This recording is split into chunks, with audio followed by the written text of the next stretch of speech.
जब बाजार में विदेशी ब्रांड की चमक आंखों को चकाचौंध कर रही थी, तब एक आवाज उठी, हमें चाहिए अपनापन, अपनी मिट्टी, अपनी पहचान। और इसी आवाज ने जन्म दिया स्वदेशी जागरण मंच को। तो आइए मिलते हैं स्वदेशी जागरण मंच के राष्ट्रीय संगठन मंत्री कश्मीरी लाल जी से और उनसे जानते हैं कि स्वदेशी जागरण मंच के माध्यम से कैसे बनेगा भारत विश्वगुरु और आत्मनिर्भर। कश्मीरी लाल जी, आपका बहुत बहुत स्वागत है। धन्यवाद। जय श्री राम। जय श्री राम। तो हमारे आज के इस एपिसोड को शुरुआत करते हैं। आपका नागपुर नगरी में, संतरा नगरी में आपको आने से कैसा लगा? बहुत अच्छा लगा। और फिर संघ की ये स्थापना भूमि भी है, बाबा साहब अम्बेडकर का भी यहाँ बहुत बड़ा स्थान है, तो इसलिए हर दृष्टि से ये महाराष्ट्र की सांस्कृतिक राजधानी भी है, तो इसलिए मुझे भी बहुत अच्छा लगता है।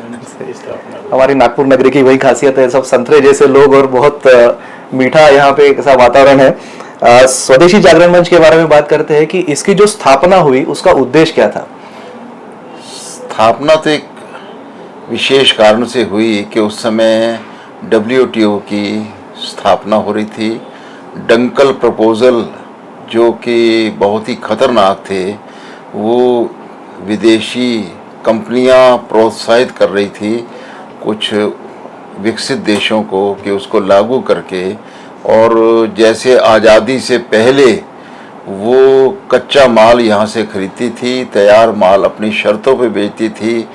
अब वो भौगोलिक आक्रमण तो ख़त्म हुआ, भारत की मंडियों पर दोबारा आक्रमण हो, तो उस समय जब इसकी आहट हुई तो दत्तोपंत ठेंगड़ी जी ने, जो संघ के एक वरिष्ठ प्रचारक थे, इस खतरे को भांपा और 1991 को 22 नवंबर को यहीं नागपुर की धरती से ही स्वदेशी जागरण मंच का शंखनाद किया। आपका भी चैनल शंखनाद ही है हमारा चैनल। ये जो आत्मनिर्भर भारत अभियान है, ये स्वदेशी जागरण मंच का ही विस्तार है?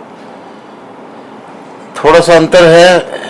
ये तो कह सकते हैं कि स्वदेशी जागरण मंच मेड इन इंडिया को अच्छा तो मानता है, विदेश में पैदा हो उसकी बजाय मेड इन इंडिया हो, लेकिन कोका कोला भी मेड इंडिया है, पेप्सी कोला भी मेड इंडिया है, बहुत सारी कंपनियां भारत में बना रही हैं।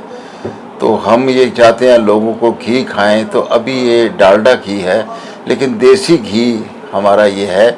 जब फुर्सत हो तो इससे अगला कदम होना चाहिए, मेड बाई भारत हो, तो वो आत्मनिर्भर भारत सच्चे मायने में होगा, जब भारत की कंपनियां ही भारत के लिए भी और विदेश के लिए बनाएंगी, और अपनी शर्तों पर जब कोई खरीदना होगा तो खरीदेंगी भी सही।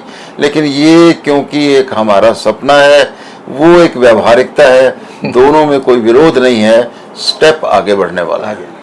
जैसे कि आत्मनिर्भर भारत की बात आती है तो किसान और कुटीर उद्योग ये हमारा एक बैकबोन हम कह सकते हैं देश का, तो इनको आत्मनिर्भर बनाने के लिए स्वदेशी मंच जागरण से क्या बढ़ावा? कि किसान जो था उसका जो देवता माना जाता है वो बलराम माना जाता है, और बलराम के हाथ में दो चीज़ें रहती थी, एक हल रहता था और एक धान कोटने की मोगरी रहती थी। मोगरी जो थी वो प्रोडक्शन का प्रतीक थी, धान गेहूं के या अनाज के उत्पादन का था।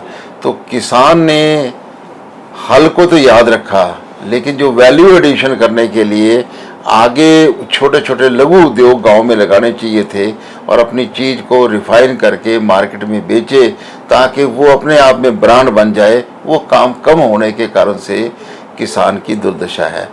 लघु उद्योगों को और जो कुटीर उद्योग विशेष रूप से हैं, ये सबसे बढ़िया दुनिया के अंदर मॉडल है कमाई करने का, क्योंकि परिवार साथ रहता है, अपनी परिप्रेक्ष्य में रहता है, अपने वातावरण में रहता है।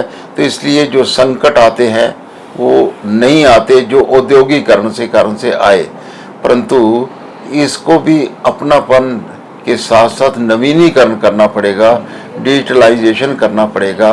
और कुछ उद्योगों ने मैं देखता हूँ, खास तौर पे बनारस की साड़ी ने जहाँ पर हथकरघे का उपयोग किया, वहाँ पर IT सेक्टर का सहयोग लेकर के उसको नवीन भी करना काम किया, तो वो ब्रांडिंग भी रही और जरा तेजी से उत्पादन भी हुआ, युवा पीढ़ी भी उसमें आकर्षित हो रही है। इसी प्रकार से खिलौने चंगल पट्टू वगैरह जो बन रहे हैं, तो आधुनिक खरादों पर, छोटी छोटी खरादों पर बन रहे हैं, वो भी एक अच्छा है। ऐसे कारीगरों को भी नई टेक्निक के साथ भी हिस्सेदारी करनी चाहिए, तो ये कुटीर उद्योग बहुत आगे बढ़ेंगे। ये दुनिया का सबसे अच्छा मॉडल है। और भारत सरकार की जो फॉरेन इन्वेस्टमेंट पॉलिसी है, इसके बारे में मंच की क्या राय है? हमारा ये कहना होता है कि एफडीआई अपने आप में न तो छोड़ी जा सकती है, न पूरी पकड़ी जा सकती है। ख़ास तौर पे जो शस्त्र अस्त्र है, सुरक्षा का मामला है, तो उसमें विदेश में अगर सामान बनेगा तो उसके बजाय भारत में एफडीआई के द्वारा आता है, तो उससे हमको लाभ होगा। कम से कम हमारे यहाँ चीज़ बन रही है, टेक्नोलॉजी के कारण से लोग सीखेंगे, लेकिन अपनी शर्तों पर होना चाहिए, मजबूरी पर नहीं होना चाहिए। और आपने देखा होगा कि अब विदेशी कंपनियों को भारत काफ़ी मात्रा में अपनी शर्तों पर लाता है, जिसकी आवश्यकता होती है उसको रखते हैं, जो पहले से पर्याप्त है उसको नहीं लेते हैं। लेकिन ये हमेशा आवारा पूंजी मानी जाती है, आती है और जब संकट आता तो चली जाती है, तो उसके विकल्प भी तैयार रखने चाहिए। तो ऐसे मात्रा में संतुलित हथियार या अपने हिसाब से इस हथियार को चलाएंगे तो ये लाभदायक होगा, वरना हमारे हाथ को काटेगा। ये जो न्यू एजुकेशन पॉलिसी अभी आई है, उसमें भारतीयता और स्वदेशी दृष्टिकोण कितना समाहित है? ऐसा कि ये अभी शुरुआत है और चल रही है। ख़ास तौर पे हम बार बार कहते थे कि हमारा विद्यार्थी जो है वो पढ़ते पढ़ते ही कमाई भी करना शुरू करे, तो पढ़ाई और कमाई साथ साथ हो, जैसा कि दुनिया के कई देशों में हो रहा है। कभी प्राचीन भारत के अंदर वही विद्यार्थी गुरुकुल के साथ खेती का काम भी करता था, छोटा उद्योग भी करता था, अपने पैरों पर खड़ा होता था, उसकी एकांगी पढ़ाई नहीं होती थी। उसका समावेश काफ़ी कुछ मात्रा में इसमें करना शुरू किया है। और इसी प्रकार से इतिहास के मामले में, संस्कृति के मामले में ऐसे चैप्टर हटाए गए हैं कि जो भारत को छोटा दिखाते थे, विदेशी आक्रांताओं को बड़ा दिखाते थे। तो जहां नामों के बदलने में, सड़कों और उसमें हुआ है, चैप्टर के भी बदले हैं, ये शुरुआत है। लेकिन इस पर बहुत बड़ा काम अभी और करने की आवश्यकता है। और स्वदेशी जागरण मंच लगातार सरकार के साथ मिल करके इसको किस प्रकार से हमारी शिक्षा पद्धति है, ये नौकरी मांगने वाले नहीं, नौकरी देने वाले बना सके, उसके लिए हमारा प्रयास चल रहा है। तो अभी जैसे युवा जो है हमारे, जो अभी नौकरी या व्यवसाय करना चाहते हैं, तो उनके रोजगारों के लिए मंच के क्या सुझाव हो सकते हैं? ऐसे एक सिंपल वे में सीखना हो तो कहा जा सकता है कि भारत में बेरोजगारी लोग मानते हैं तो कितने परसेंट है, कोई कहता है 7% है, कभी 8% बोलते हैं, अधिक से अधिक बढ़ करके 9% बेरोजगार। इसका मतलब क्या कि 100 के पीछे 9 बेरोजगार हैं। हमारा ये मानना है कि अगर 2% युवकों ने और ज़्यादा नौकरी मांगने के बजाय नौकरी देने का काम किया, तो एक व्यक्ति ही 10 से 15 लोगों को कम से कम नौकरी देगा, बेरोजगारी खत्म हो सकती है। तो भारत की बेरोजगारी नौकरी मांगने वालों से नहीं बनेगी, नौकरी देने वालों से बने के लिए। इसके लिए जो स्वावलंबी भारत अभियान हमने चलाया है, उसका उद्देश्य 3 है। युवकों के अंदर जो इस किस्म की भावना भरना कि मैं I want be a job seeker, I will be job provider. दूसरा, वो विद्यालय के अंदर इकोसिस्टम नहीं है, अध्यापक स्वयं अध्यापक है, नौकरी कर रहा है, तो उसकी बजाय हम लोग फर्स्ट जनरेशन एंटरप्रेन्योर्स को विद्यार्थियों से मिलवाते हैं, परिचय कराते हैं, सम्मानित कराते हैं, लड़का उसे प्रेरित होता है। तीसरा, जितने भी स्टार्टअप केंद्र हैं, जितने भी इंक्यूबेशन सेंटर हैं, उसके अंदर जान आए तो हम लोग एक कैटलिटिक एजेंट बना करके स्कूल कॉलेजों की ऐसी संस्थाओं के साथ अच्छे उद्योगपतियों को जोड़ते हैं। तो ये 3 प्रकार का जो हमारा अभियान चल रहा है, पिछले साल 8.25 लाख विद्यार्थियों के साथ हम मिले, 5000 संस्थाओं में कार्यक्रम किया, 200 विश्वविद्यालयों के अंदर इस प्रकार से शॉर्टकट किया है, और अभी 68 यूनिवर्सिटी के साथ हमने MOU जो साइन किए हैं, वो एक बहुत बड़ा आगे मील का पत्थर होगा, ऐसा हमको लगता है। ये केवल एक छलांग नहीं होगी, ये एक जिसको बांस के साथ छलांग लगाते हैं वो एक आगे होगी। यस यस, इंडस्ट्री ओरिएंटेड दिशा से जाके, ये सही में हमारे भारत के लिए बहुत बड़ी उपलब्धि है। और आज हम बहुत खुशनसीब है कि स्वदेशी जागरण मंच के राष्ट्रीय संगठन मंत्री यहाँ हमारे साथ है। सर, जैसे कि हमने अभी बात की कि हम हमारे जो मैन्युफैक्चरर या हमारे जो व्यावसायिक है उन्हें बढ़ाने की कोशिश करेंगे, तो स्वदेशी उत्पादनों की गुणवत्ता बढ़ाने के लिए मंच के क्या सुझाव है? मंच के सुझाव हैं कि आम समाज के अंदर अभी तक जो फिल्में बनती थी या पॉपुलर नरेटिव होता था, उसमें दुकानदार को, उद्योगपति को चोर के नाते दिखाया जाता था जो टैक्स एवॉइड करता था। हर फिल्म के अंदर जो विलन होता था वो फैक्ट्री का मालिक होता था, हीरोइन उसकी बेटी होती थी, और हीरो जो उसके खिलाफ लड़ने वाला होता था, या जो पैसा दे रहा है लोगों को उधार, विदेशों में उसको एंजल इन्वेस्टर बोलते हैं, हमारे यहाँ पर उसको एक प्रकार का खून चूसने वाला, ये फिल्मों के माध्यम से बताना शुरू किया। हमने उस जो गलत नैरेटिव था उसको ठीक करने की कोशिश की है। हमने बताया कि अगर महाराणा प्रताप युद्ध में विजयी हुए तो उसके पीछे एक भामाशाह का भी हाथ था, और भारत के अंदर हमेशा से जितनी भी धर्मशालाएं बनती हैं, गौशालाएं बनती हैं, जितने पानी के जो प्याऊ बनते हैं, इसके पीछे व्यापारी का हाथ होता है, इसके पीछे छोटे छोटे दुकानदार का हाथ होता है। ये जो छोटा दुकानदार है, ये पॉप मॉम स्टोर चलाने वाला है, इसकी ओर देखने का दृष्टिकोण बदलना चाहिए, तो वो भी अपनी भूमिका को बढ़ाएगा।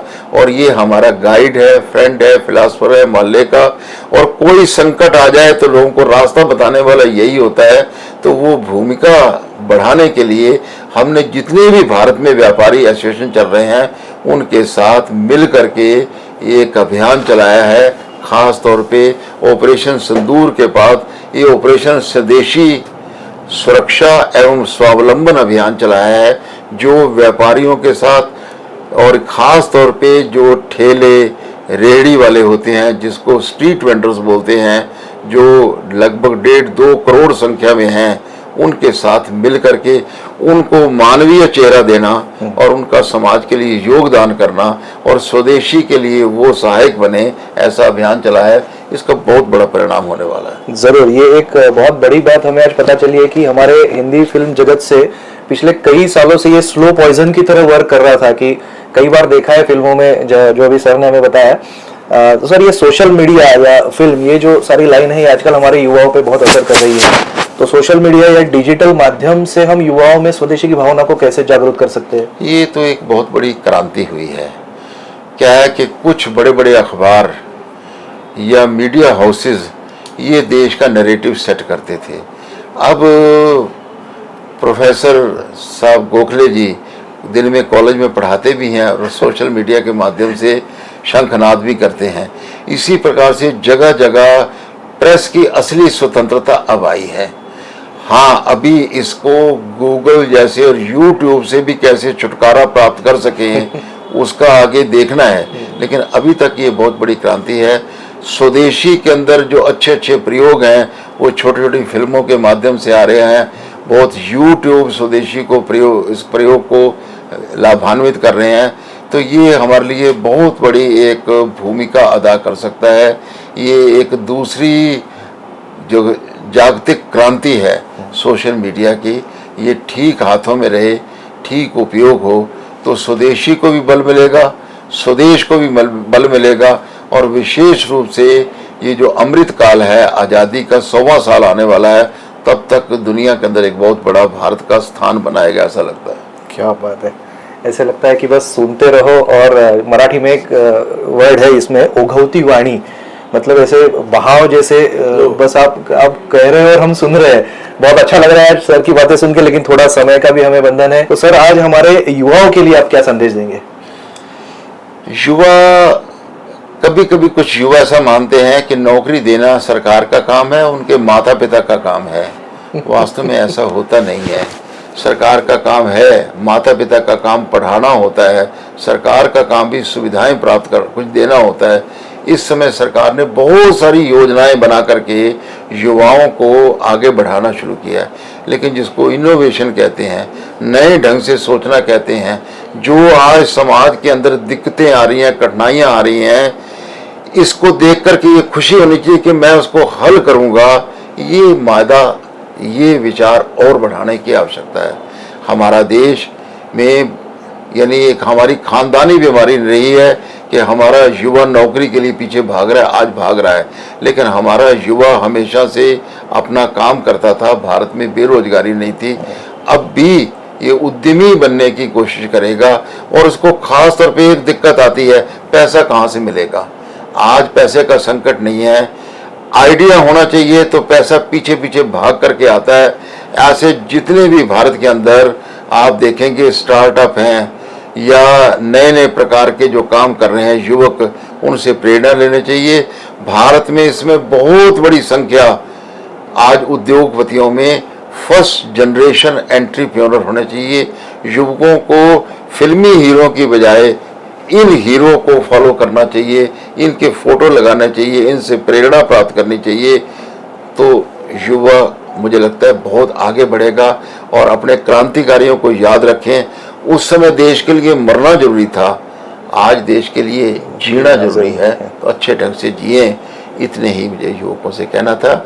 हमारा युवा फिर भी पुराने संस्कारों को लिए था, ज़रा सी हवा देने की जरूरत है। भारत इनके भरोसे आगे प्रगति करेगा। वाह, क्या बात है सर का। ये आज का सेशन सुनने के बाद भारत 2047 विश्व गुरु, ऐसा एक हमारा मिशन अभी चल रहा है, और सही में ऐसे लग रहा है कि इस अगर सर ने बताए हुए दिशा से अगर सब आगे जाते हैं तो जरूर हम जल्दी विश्व गुरु बनेंगे। सर, आपने इतना बहुमूल्य समय हमें दिया और हमारे सारे दर्शकों को आज इतनी सब जानकारी दी। आपका शंखनाद की पूरी टीम से और हमारे पूरे नागपुर और संतरा नगरी की तरफ से आपको बहुत बहुत धन्यवाद। धन्यवाद, मुझे भी बहुत अच्छा लगा। शंखनाद को मेरी शुभकामनाएं।